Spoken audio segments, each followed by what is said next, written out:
அனைவருக்கும் வணக்கம். இன்றைய காலகட்டத்தில நம்மளுக்கு ஒரு பெரிய பிரச்சனை அப்படின்னு சொல்லி பார்த்தா, நம்மளுக்கு மனக்கவலை தான்.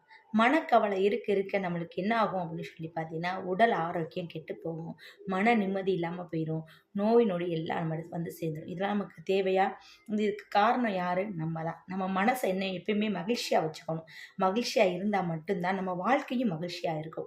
அது மாரி பார்த்தீங்கன்னா, யார் என்ன சொன்னா என்ன? உங்கள பத்தி பேசினா தான் என்ன? உங்கள ஏதாவது பாதிக்க போதா? இல்ல. யார் என்ன சொன்னாலும் அத அங்கேயே தூக்கி சுமக்காம, அப்படியே அங்கேயே விட்டுட்டு வந்துருங்க.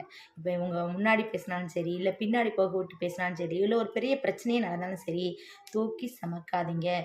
மனசு ரொம்ப தூக்கி சுமக்கிற அளவுக்குலாம் இல்லங்க. அது சாதாரண ஒரு மனசு தான். அத தூக்கி நம்மனால சுமக்க முடியுமா? சுமக்க முடியாது. அதனால என்ன பிரச்சனாலும் அங்கேயே விட்டுட்டு வந்துருங்க. கவலைய அப்பயே மறந்துருங்க. மறந்தா மட்டும் தான் நீங்க நிம்மதியா வாழ முடியும். ஆரோக்கியமாவும் வாழ முடியும். நன்றி.